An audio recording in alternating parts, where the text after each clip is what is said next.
Hello, everybody. Welcome to the Buckeye Weekly podcast. I am Tony Gerdeman here, as always, with Tom Orr.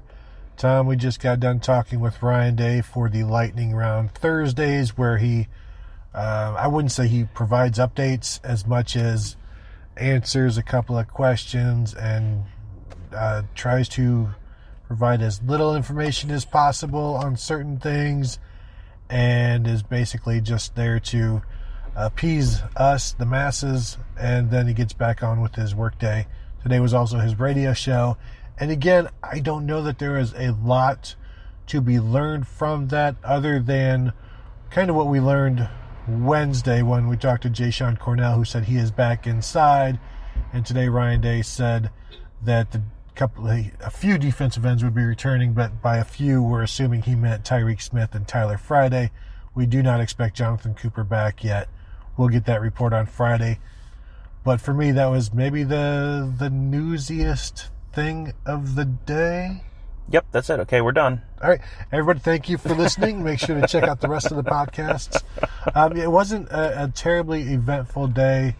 It's game week for the Cincinnati Bearcats, and there's a lot on his mind, I'm sure, and he's not one to give us a bunch of insight when it's a big week, Tom. It is a big week, and yeah, those Thursday press conferences don't seem like they're ever going to be major news makers. It's just kind of more of an update, and you can kind of get a sense maybe how practice is going, and we haven't talked to him enough to necessarily be able to tell, like, he's ticked off this week, something must have happened, or he seems like he's in a good joking mood this week. Like Urban Meyer, there were weeks where you could tell Urban Meyer was a little more lighthearted than others, and that was generally something you can maybe read into a little bit with what, how things are going behind closed doors, even if he wasn't willing to actually talk about that stuff. Day, we just we don't have the reps with Ryan Day right now, basically, to necessarily be able to read into all of that kind of stuff the way we could with Urban. But it's a good chance to just kind of check in, get updates on a few things. The fact that they were moving Jashawn Cornell back inside earlier this week, we sort of were assuming that probably meant that Tyreek Smith and Tyler Friday were back. Now it sounds pretty clearly like that's the case. So that's pretty substantial. That's going to make a big difference for Ohio State on Saturday against Cincinnati. Yeah, and the main reason for these Thursday deals is because we don't want to just go through an entire week and only talk to him on Tuesdays. Right. So it gives us a chance to touch base in case something has happened. Not much is going on other than you've got two teams preparing for a game, the biggest game. I don't know if I want to say it's the biggest game in Cincinnati history. But they did very nearly play for the national championship about 10 years ago. Right, so they've had some other games where they were in the top 10 and they are not ranked right now. But this is a big game for Luke Fickell's life. Mm-hmm. But also, if you lose it, you're supposed to lose it, so it's not that devastating. But it could do a lot for his program, and he's doing everything he can to make this not about him, which you have to respect, and you can appreciate that. He's keeping players from the media, trying to just make this another week, but it's not. And then also this is one of those games where it's sort of like the Michigan game where you don't have to get the players up for it in terms of Cincinnati's perspective. You don't have to give them all of this background because they all have 72 players from Ohio on that team. They all have their own background on Ohio State. So they'll be plenty motivated. Ryan Day said today that he has talked to his players about that, about Cincinnati's perspective on this game, and that while this may be, for Ohio State, it may be a game, some of them have friends on Cincinnati's team, but they have friends on every team because they come from all over the country. So this isn't just a game against an American Athletic Conference team. It's not Houston. It's not something like that. This is more than just a group of 5 team coming into the shoe, and he spent some time to explain that to him because obviously he thinks that merits the team's time. This is kind of a stepped up version of the old cliche that Ohio State gets everyone's best shot. Like, that's probably true. No one is overlooking Ohio State, but at the same time, this is almost certainly the game that has been circled on Cincinnati's calendar all season long, all year long, because They went 11-2 last year. They had a very good year last year. They should have a very good year again this year. Luke Fickell has done a tremendous job building that program. Tommy Tuberville, when he left, the roster, the depth there was just not. Tommy Tuberville has won some football games in his time, but he did not do an exemplary job of recruiting when he was at Cincinnati. So for Luke Fickell to have turned that program around as quickly as he has is a real testament to Luke Fickell as a program builder, a head coach, all of that. This is a chance for Luke Fickell to really have a proof of concept signature win. Because, I mean, they won 11 games last year, but I think they played in the bowl game that's in Annapolis, and they beat a 6-6 Virginia Tech team, which, that's great. A bowl win is great. You've got a trophy in your trophy case. You won 11 games. That's one of the best seasons in program history. Beating a 6-6 Virginia Tech team is not a major signature win for them. This is the week that they have a chance to really make a program-defining win.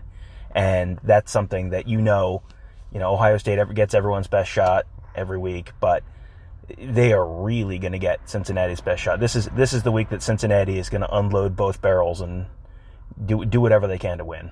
Yeah, and I saw in Cincinnati's game notes, 45% of their roster is freshmen and redshirt freshmen, which tells you the kind of changeover that needed to happen in this program, and things are heading in the proper direction. You got a second-year starter at quarterback, a sophomore in Desmond Ridder, who is kind of a big guy, at least lanky, but he can run and threw for 2,400 yards last year. I think 12-12, or probably confusing that with Yeah, that was last week. No, he threw for like 24 and 6, I think, last year, touchdowns and interceptions, based on my recollection from some time, who knows when.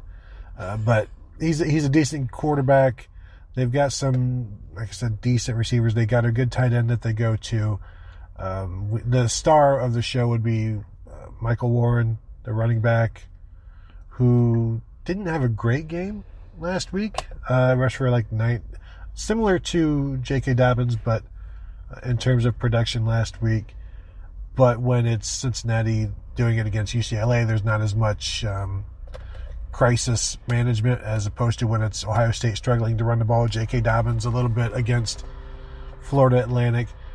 So the Cincinnati offense has skill, but I think we talked maybe a little bit about this on Tuesday. A lot of what they do plays right into what Ohio State likes to defend. Because, yes, everybody's spread now, so there's some spread, but it's a downhill team. It's talking to Jay Sean Cornell, Larry Johnson, and everybody, they were calling Cincinnati a Big Ten team. So it's a new opponent, but it's not an unfamiliar style of play that they'll be facing. There aren't as many mysteries that they'll have to deal with because it's all stuff they're familiar with. And a mobile quarterback is nice, but the linebackers will be mobile as well for the Buckeyes, as we have a lawnmower doing some edging around here, trimming some grass. We thought we were going to be okay. We thought that portion of the grass was mowed as we're sitting here in Tom's car. And, of course, Tom was wrong. I said, Tom, we should probably go somewhere where there is no grass. And you were like, you know what? If the mower comes, the mower comes. And so, but the Cincinnati offense, it's good, but it wasn't. Did it impress? I mean, did it blow you out of the water against UCLA?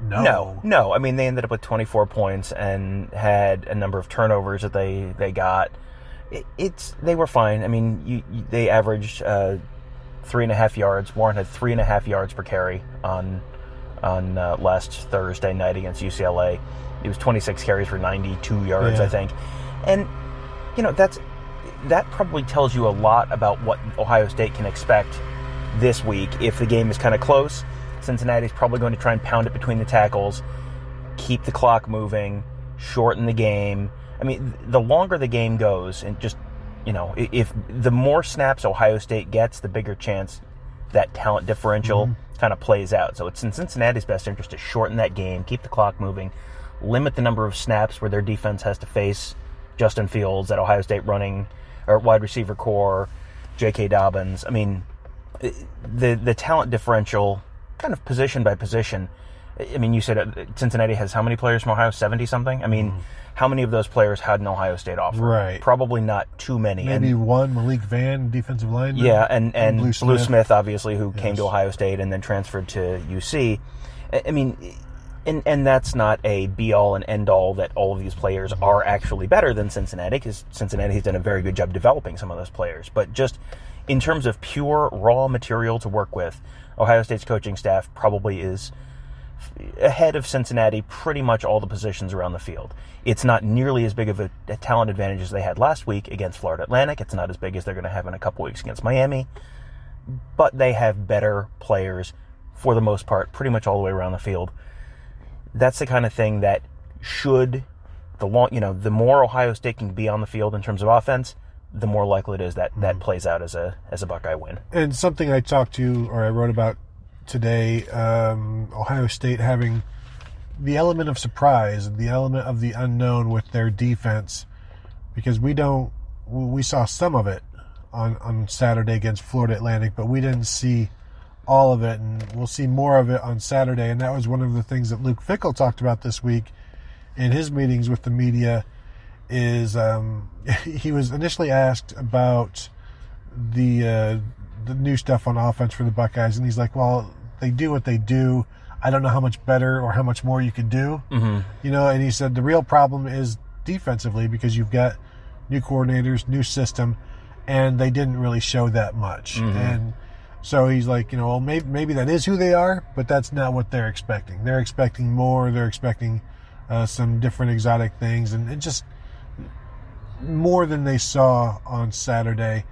And yet it's going to be a situation where you see stuff that you're not expecting, you adapt to it, you hope that you see that you prepared well enough, and some of the stuff that you didn't see is they end up showing during the game and you guess right. But a lot of this game is going to come down to Cincinnati having to adapt and addressing Ohio State doing stuff that the Bearcats weren't prepared for. And this is kind of a new situation, because we always talk about Ohio State having to do that, where they weren't expecting something, and so they had to adjust. And that even happened a little bit against Florida Atlantic, but it happens every year early in the season. So the shoe is on the other foot this time, and that's not a great situation when you are on the road, out-talented, and now you have more question marks, more mystery in your opponent. Right, and of course Cincinnati almost certainly has some special stuff saved up for Ohio State, because, I mean, as we said, this is the potential for a program-changing win for them. So I'm sure that they have some stuff saved up. But Ohio State last weekend pulled out exactly as much as it needed to win.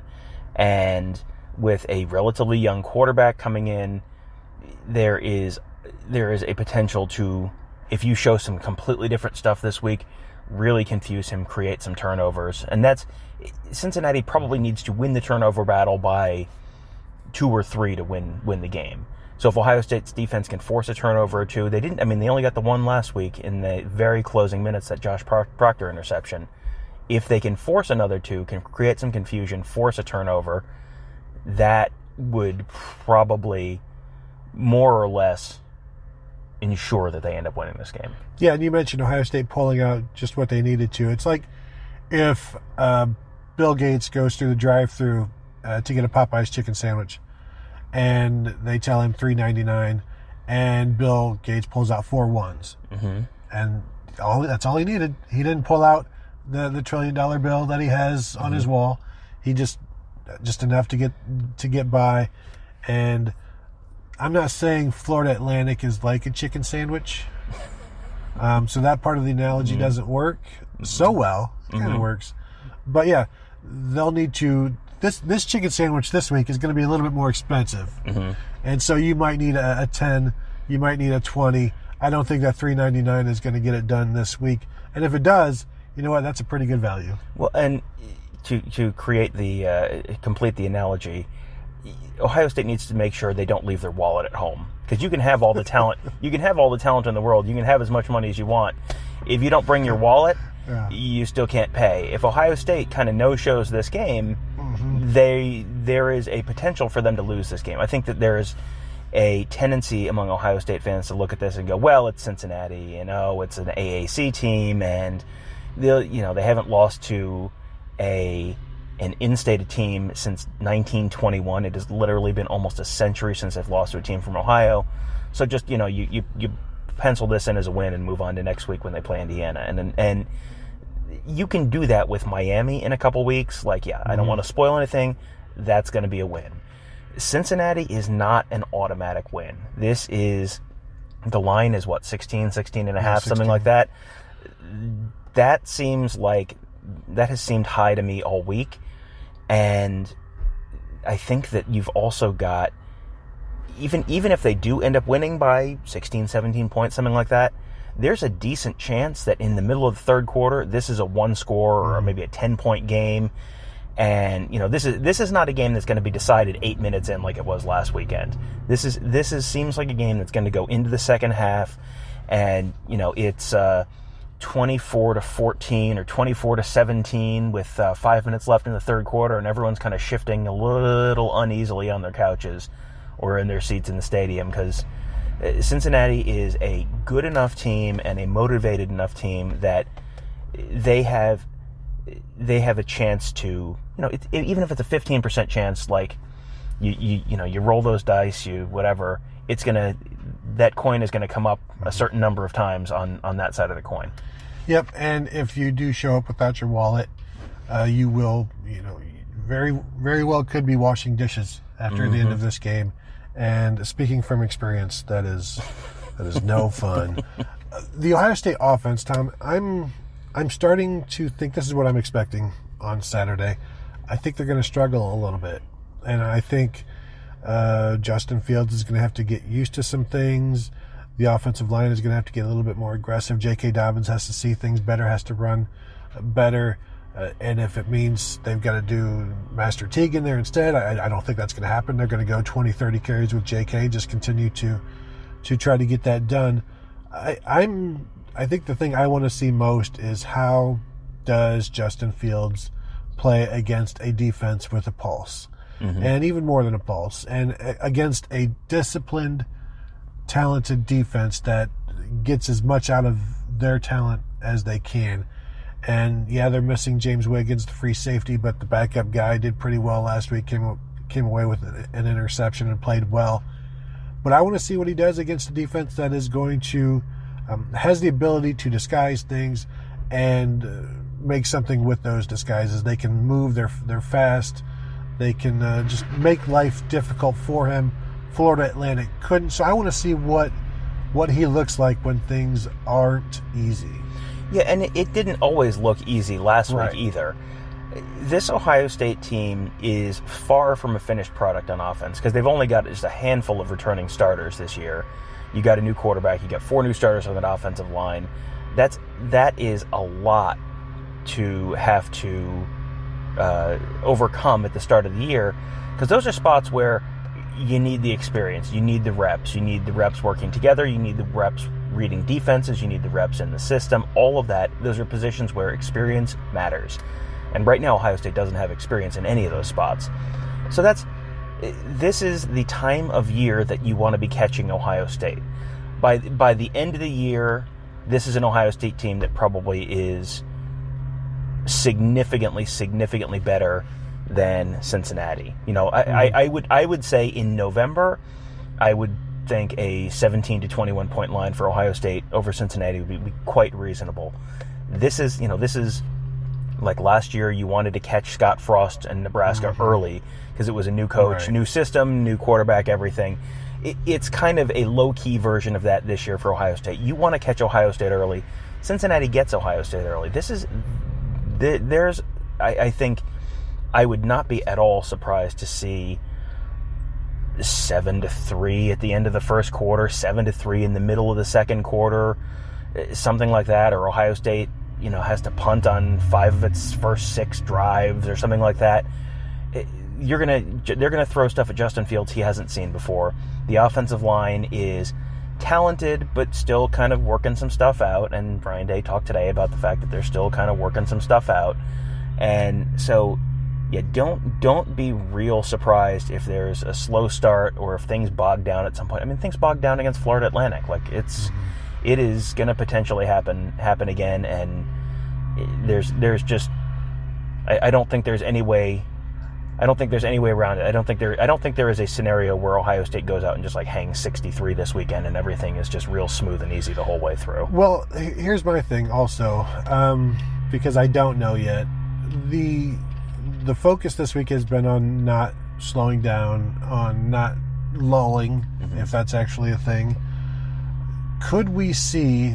You remember the 2017 Iowa game? They lost. And then they had Michigan State the next week. And you're expecting this, just slog it out, maybe win, maybe not. And they come out, and I think it was a 48-3 win, where, Mike Weber runs for 180 yards, I think, or whatever he did. They were just touchdown. And I wonder if maybe we can see that. And I guess we maybe can, but I don't know what I expect other than I'm probably leaning towards it's not going to be easy. And there's going to be some points where Justin Fields, like, Tom, what is more, if Fields has like a 10 for 26 game, we haven't seen that in a while, but JT Barrett had those, Braxton Miller had those. I mean, these are things that have happened to Ohio State court. I mean, that would be a good game for Craig Krenzel, where he had some really bad games. It's been a while since we've seen some where you're completing 40% of your passes or something. But I think people need to realize that is still in play, and that doesn't mean that Fields is a bust or anything. It just means not everybody is Dwayne Haskins. Well, first of all, not everyone is Dwayne Haskins, and second of all, Justin Fields is not a finished product yet. Justin Fields probably has a 10 for 22 kind of game in him at some point this year. And that may come this weekend. That may come at Nebraska. That may come, Michigan State's got a pretty good defense. That could come against Michigan State. All of those games are kind of early this year. So you never know, but it seems like that is definitely in play this year in a way that it really wasn't last year for the most part with Haskins. They have enough talent on this team that a huge game is always a possibility, but you kind of have to. That Michigan State 2017 game was kind of a perfect storm where you had a veteran quarterback, veteran running backs, veteran offensive line, good wide receivers. They had shown it a couple weeks before that in that fourth quarter against Penn State, where Barrett was 16 for 16 and 3 touchdowns and all that. And that was against a good defense. That was not, 28 points in 8 minutes against Air and against Florida Atlantic before they got off the bus. And you have all of that, plus you had the not even a question of focus, maybe the most focused Ohio State team you've seen outside of the 2015 Michigan game, maybe. Right. I mean, it was like the week after that loss was the week, those two losses were maybe the two most focused Ohio State teams you've seen in the Urban Meyer era. And at least during the regular season in the Urban Meyer era. And so I don't know that you're going to have that level of focus, and I don't know that you have that level of talent developed, in terms of being in the system and all of that yet.